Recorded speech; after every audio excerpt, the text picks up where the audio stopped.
मंजिल उन्हीं को मिलती है जिनके सपनों में जान होती है। मंजिल उन्हीं को मिलती है जिनके सपनों में जान होती है। पंखों से कुछ नहीं होता, हौसलों से उड़ान होती है। नमस्कार दोस्तों, welcome to Sambhav education. This is Aryan Shukla.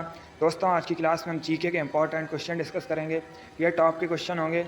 कुछ ऐसे क्वेश्चन हैं जो बीएड प्रवेश परीक्षाओं में कई बार पूछे गए हैं। क्लास को आप लोग ध्यान से देखिएगा, इंपॉर्टेंट क्लास रहेगी आपके लिए। एंड क्लास के अंत में ज़रूर बताइए कि आपके कितने क्वेश्चन आज निकले।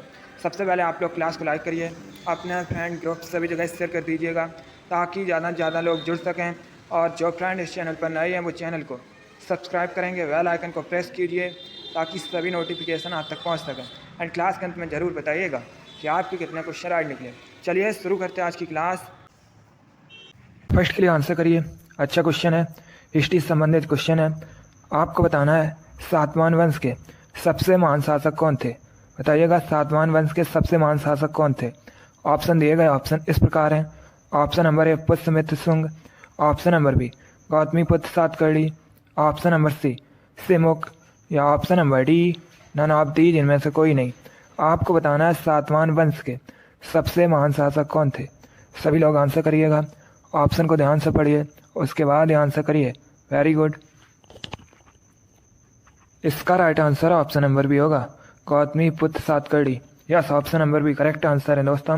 सातवाहन वंश के सबसे महान शासक गौतमीपुत्र सातकर्णी थे, इसलिए option number B correct answer होगा। अब देखिए क्वेश्चन एग्जाम में पूछा जाता है कि सातवाहन वंश की स्थापना किसने की थी। तो आप लोग याद रखिएगा सिमुक ने दोस्तों सातवाहन वंश की स्थापना की थी। अगर हम ऑप्शन नंबर ए की बात करें पुष्यमित्र शुंग, तो पुष्यमित्र शुंग ने दोस्तों शुंग वंश की स्थापना की थी। तीनों ऑप्शंस के बारे में याद रखिए, तीनों के आपके एग्जाम में क्वेश्चन पूछे जा सकते हैं। चलिए क्वेश्चन नंबर फर्स्ट का option number B correct answer है।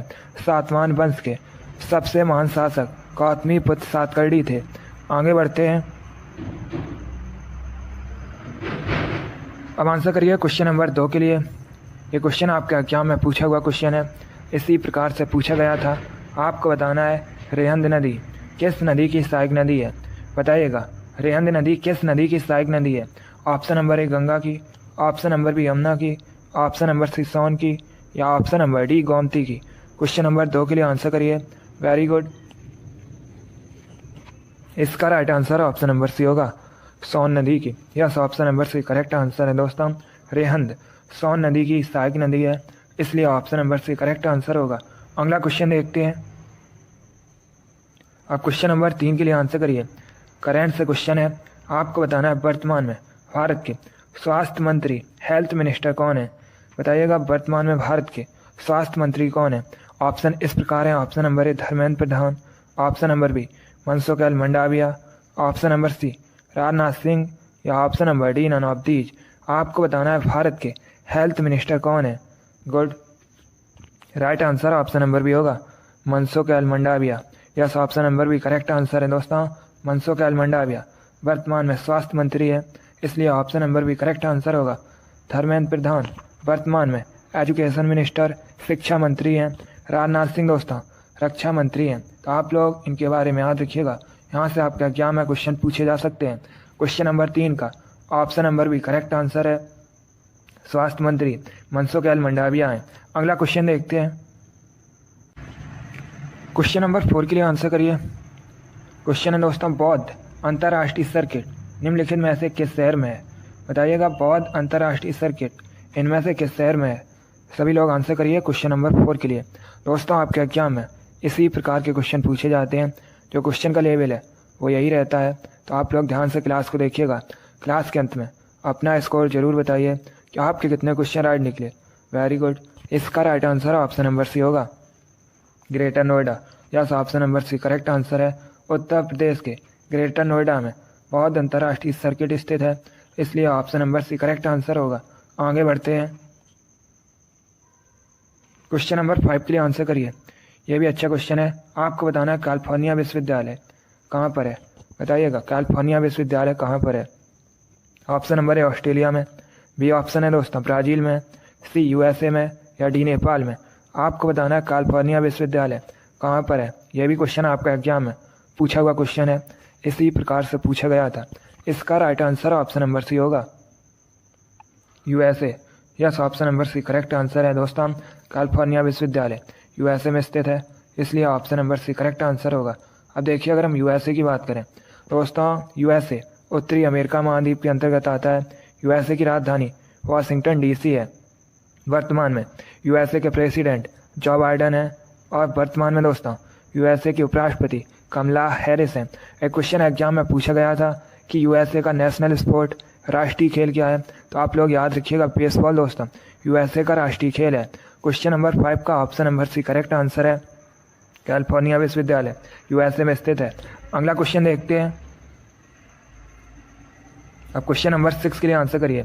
आपको बताना है किस शहर को विश्व में चमड़े के शहर के रूप में भी जाना जाता है, बताइएगा। इनमें से किस शहर को दोस्तों विश्व में चमड़े के शहर के रूप में भी जाना जाता है। Option number 1 Kanpur, option number B Kolkata, option number C Lucknow या ऑप्शन नंबर डी लुधियाना। सभी लोग आंसर करिए। गुड, तुक्का मत लगाइए, ऑप्शन को ध्यान से पढ़िए, उसके बाद ही आंसर करिएगा। इसका right answer option number A होगा, Kanpur. Yes, option number A correct answer है दोस्तों। कानपुर को विश्व में चमड़े के शहर के रूप में भी जाना जाता है, इसलिए option number A correct answer है। कानपुर के साथ ही दोस्तों आगरा और चेन्नई को भी चमड़े के शहर के रूप में भी जाना जाता है। अब देखिए, अगर हम कानपुर की बात करें, कानपुर उत्तर प्रदेश का शहर है। एग्जाम में क्वेश्चन पूछा जाता है कि कानपुर किस नदी के किनारे बसा है, तो कानपुर गंगा नदी के किनारे बसा है। कानपुर को उत्तर भारत का मैनचेस्टर भी कहा जाता है। ग्रीन पार्क स्टेडियम दोस्तों कानपुर में स्थित है। क्वेश्चन नंबर 6 का option number A correct answer है। आगे बढ़ते हैं।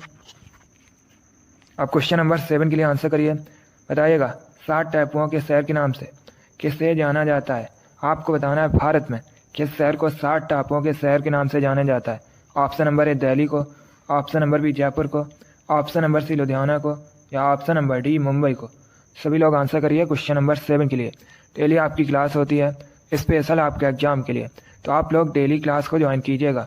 वेरी गुड, बहुत अच्छे। इसका right answer option number D होगा, मुंबई को। Yes, option number D correct answer है दोस्तों। मुंबई को भारत में 7 टापुओं के शहर के नाम से जाना जाता है, इसलिए option number A correct answer है। मुंबई महाराष्ट्र की राजधानी है दोस्तों। मुंबई में बीसीसीआई का हेडक्वार्टर स्थित है। आरबीआई का हेडक्वार्टर मुंबई में स्थित है। एसबीआई का हेडक्वार्टर मुंबई में स्थित है। वानखेड़े स्टेडियम भी दोस्तों मुंबई में स्थित है। चलिए, क्वेश्चन नंबर 7 का option number D correct answer है। अगला क्वेश्चन देखते हैं। अब आंसर करिए क्वेश्चन नंबर 8 के लिए।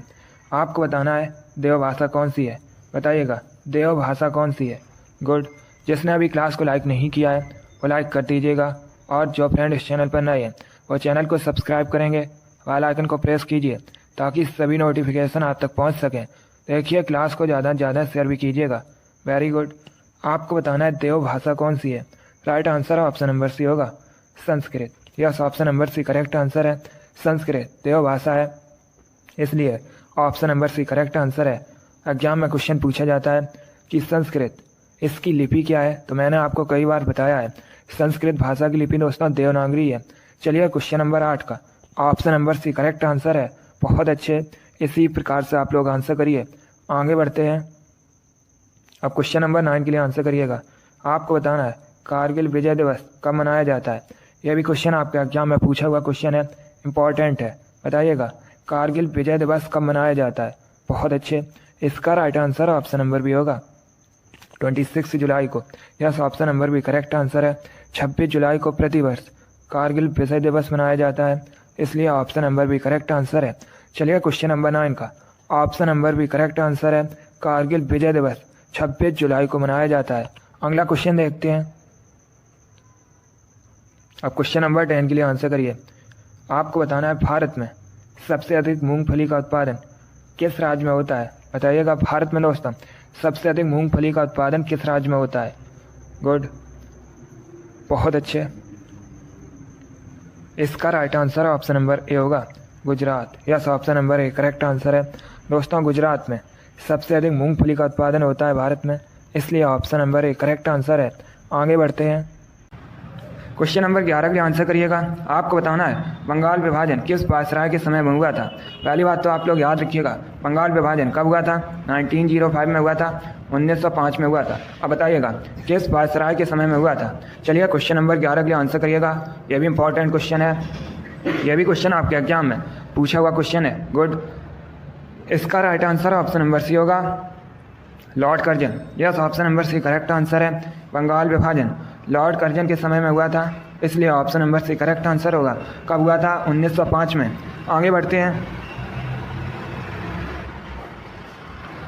क्वेश्चन नंबर 12 के लिए आंसर करिएगा।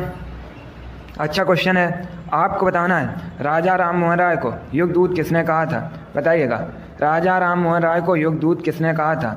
Option number A Mahatma Gandhi, option number B Subhash Chandra Bose, option number C Jawaharlal Nehru, या option number D none of these इनमें से कोई नहीं।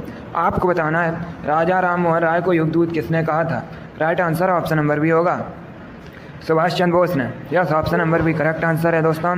राजा राम मोहन राय को युगदूत सुभाष चंद्र बोस ने कहा था, इसलिए option number B correct answer होगा। अब देखिए, अगर दोस्तों हम राजा राम मोहन राय की बात करें, इन्होंने ब्रह्म समाज की स्थापना की थी। कहाँ पर की थी? तो ये दोस्तों कोलकाता में की थी। एक क्वेश्चन और एग्जाम में पूछा जाता है, राजा राम मोहन राय ने ब्रह्म समाज की स्थापना कब की थी? तो याद रखिएगा 1828 में। अब दोस्तों अगर हम सुभाष चंद्र बोस की बात करें, सुभाष चंद्र बोस, वैसे आपके एग्जाम में क्वेश्चन पूछा गया था कि फॉरवर्ड ब्लॉक की स्थापना किसने की थी?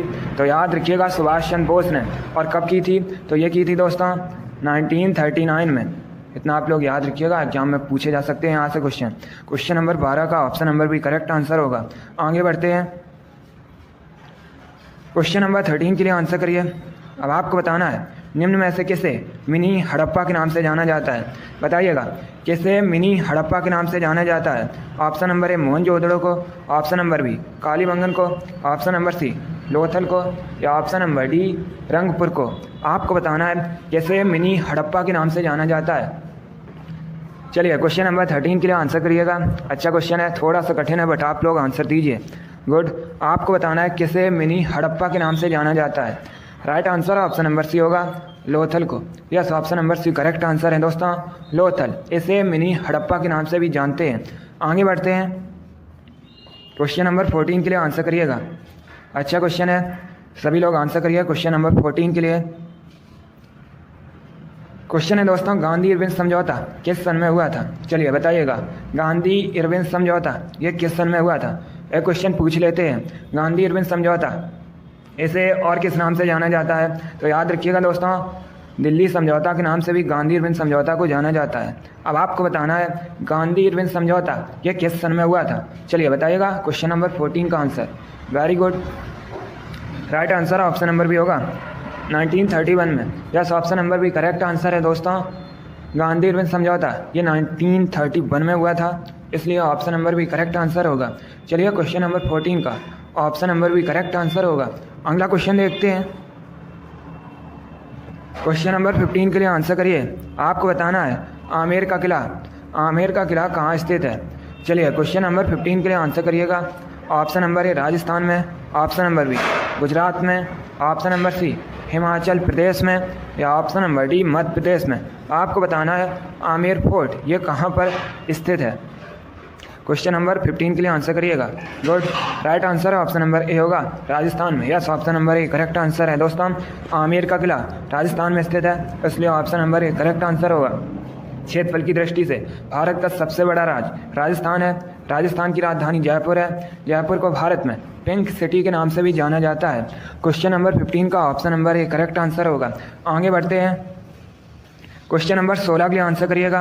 अब आपको बताना है हुमायूं का मकबरा कहाँ स्थित है? बताइएगा, हुमायूं मकबरा कहाँ स्थित है? ऑप्शन नंबर ए हैदराबाद में, ऑप्शन नंबर बी मुंबई में, option number C New Delhi में, ऑप्शन नंबर डी कोलकाता में। आपको बताना है हुमायूं का मकबरा कहाँ स्थित है। Good. Right answer option number C होगा, न्यू दिल्ली में। Yes, option number C correct answer है दोस्तों। हुमायूं का मकबरा न्यू दिल्ली में स्थित है।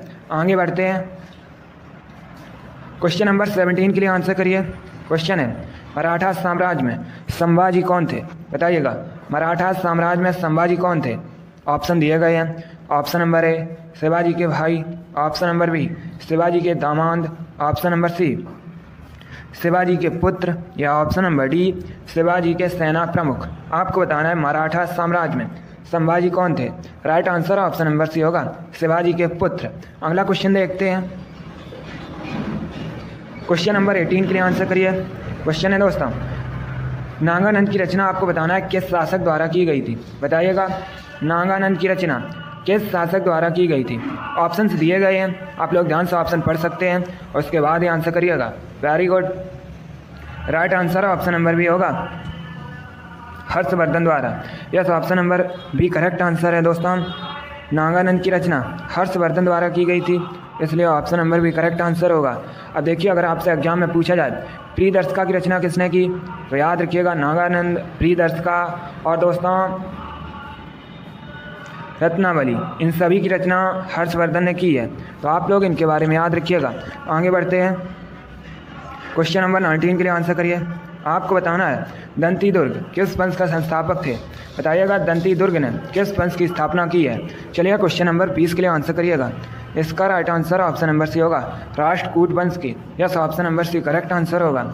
चलिए अगला क्वेश्चन देखते हैं। आज का लास्ट क्वेश्चन आपके सामने है, क्वेश्चन नंबर 20 है, इंपॉर्टेंट क्वेश्चन है। आपको बताना है मंगल पांडे को फांसी कब दी गई थी, बताइएगा। मंगल पांडे को फांसी कब दी गई थी। मंगल पांडे, इन्होंने दोस्तों 1857 की क्रांति में महत्वपूर्ण भूमिका निभाई थी, आप लोग भी जानते होंगे।